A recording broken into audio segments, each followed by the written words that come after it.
आज भारत की नारी शक्ति हर क्षेत्र में प्रगति की नई ऊंचाइयों को छू रही है। कुछ वर्ष पहले तक किसने सोचा था कि हमारे देश में गांव में रहने वाली महिलाएं भी ड्रोन उड़ाएंगी, लेकिन आज ये संभव हो रहा है। आज तो गांव गांव में ड्रोन दीदी की इतनी चर्चा हो रही है, हर किसी की जुबान पर नमो ड्रोन दीदी, नमो ड्रोन दीदी ये चल पड़ा है। हर कोई इसके विषय में चर्चा कर रहा है। एक बहुत बड़ी जिज्ञासा पैदा हुई है और इसलिए मैंने भी सोचा कि क्यों ना इस बार मन की बात में एक नमो ड्रोन दीदी से बात की जाए। हमारे साथ इस वक्त नमो ड्रोन दीदी सुनीता जी जुड़ी हुई हैं, जो उत्तर प्रदेश के सीतापुर से हैं। आइए उनसे बात करते हैं। सुनीता देवी जी, आपको नमस्कार। नमस्ते सर। अच्छा सुनीता जी, पहले मैं आपके विषय में जानना चाहता हूँ, आपके परिवार के विषय में जानना चाहता हूँ। थोड़ा कुछ बता दीजिए। सर, हमारे परिवार में 2 बच्चे हैं, हमें हस्बैंड हैं, माता जी हैं मेरी। आपकी पढ़ाई क्या हुई Sunita ji? Sir, BA final है। और वैसे घर में कारोबार वगैरह क्या है? कारोबार वगैरह खेती-बाड़ी संबंधित करते हैं, खेती वगैरह। अच्छा सुनीता जी, ये ड्रोन दीदी बनने का आपका सफर कैसे शुरू हुआ? आपको ट्रेनिंग कहाँ मिली? कैसे कैसे बदलाव क्या आया? मुझे पहले से जानना है। जी सर, ट्रेनिंग हमारी फूलपुर एफको में हुआ था, इलाहाबाद में, और वहीं से हमको ट्रेनिंग मिली है। तो तब तक आपने ड्रोन के विषय में सुना था कभी? सर, सुना नहीं था। एक बार ऐसे देखे थे, कृषि विज्ञान केंद्र जो सीतापुर का है, वहाँ पे हमने देखा था, पहली बार वहाँ देखा था हमने ड्रोन। सुनीता जी, मुझे ये समझना है कि मानो आप पहले दिन गए, जी पहले दिन आपका ड्रोन दिखाया होगा, फिर कुछ बोर्ड पे पढ़ाया गया होगा, कागज पे पढ़ाया गया होगा, फिर मैदान में ले जाके प्रैक्टिस, क्या क्या हुआ होगा?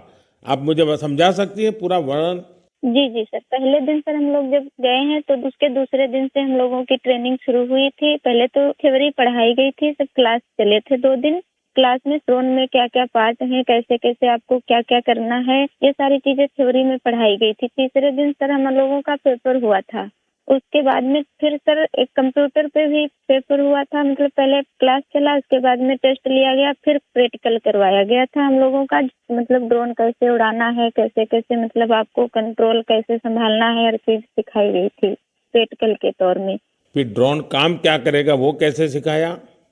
सर, ड्रोन काम करेगा कि जैसे अभी फसल बड़ी हो रही, बरसात का मौसम या कुछ भी, ऐसे बरसात में दिक्कत होती, खेत में फसल में हम लोग घुस नहीं पा रहे हैं, तो कैसे मजदूर अंदर जाएगा। तो इसके माध्यम से बहुत फायदा किसानों को होगा और वहाँ खेत में घुसना भी नहीं पड़ेगा। हमारा ड्रोन जो हम मजदूर लगा के अपना काम करते हैं, वो हमारा ड्रोन से मेड़ पे खड़े होके हम अपना वो कर सकते हैं। कोई कीड़ा मकोड़ा अगर खेत के अंदर है, उससे हमें सावधानी भी बरतनी रहेगी, कोई दिक्कत नहीं हो सकती है। और किसानों को भी बहुत अच्छा लग रहा है। सर, हमने 35 एकड़ स्प्रे कर चुके हैं अभी तक। तो किसानों को भी समझ है कि इसका फायदा है? जी सर, किसानों को बहुत संतुष्ट होते हैं, कह रहे बहुत अच्छा लग रहा है। समय का भी बचत होता है, सारी सुविधा आप खुद देती हैं, पानी दवा सब कुछ आप साथ में रखती हैं, और हम लोगों को सिर्फ आके खेत बताना पड़ता है कि कहाँ से कहाँ तक मेरा खेत है, और सारा काम आधा घंटे में ही निपटा देती। तो ये ड्रोन देखने के लिए और लोग भी आते होंगे फिर तो? सर, बहुत भीड़ लग जाती है ड्रोन देखने के लिए, बहुत सारे लोग आ जाते हैं। जो बड़े बड़े फार्मर्स लोग हैं, वो लोग नंबर भी ले जाते हैं कि हम भी आपको बुलाएंगे स्प्रे के लिए। अच्छा, क्योंकि मेरा एक मिशन है लखपति दीदी बनाने का। अगर आज देश भर की बहनें सुन रही हैं, तो एक ड्रोन दीदी आज पहली बार मेरे साथ बात कर रही है, तो क्या कहना चाहेगी आप? जैसे आज मैं अकेले ड्रोन दीदी हूँ, तो ऐसी हजारों बहनें आगे आए कि मेरे जैसे ड्रोन दीदी वो भी बने। और मुझे बहुत खुशी होगी कि जब मैं अकेली हूँ, मेरे साथ में और हजारों लोग खड़े होंगे, तो बहुत अच्छा लगेगा कि हम अकेले नहीं, बहुत सारे लोग हमारे साथ में ड्रोन दीदी के नाम से पहचानी जाती हैं। चलिए सुनीता जी, मेरी तरफ से आपको बहुत बहुत बधाई। ये नमो ड्रोन दीदी ये देश में कृषि को आधुनिक बनाने का एक बहुत बड़ा माध्यम बन रही है।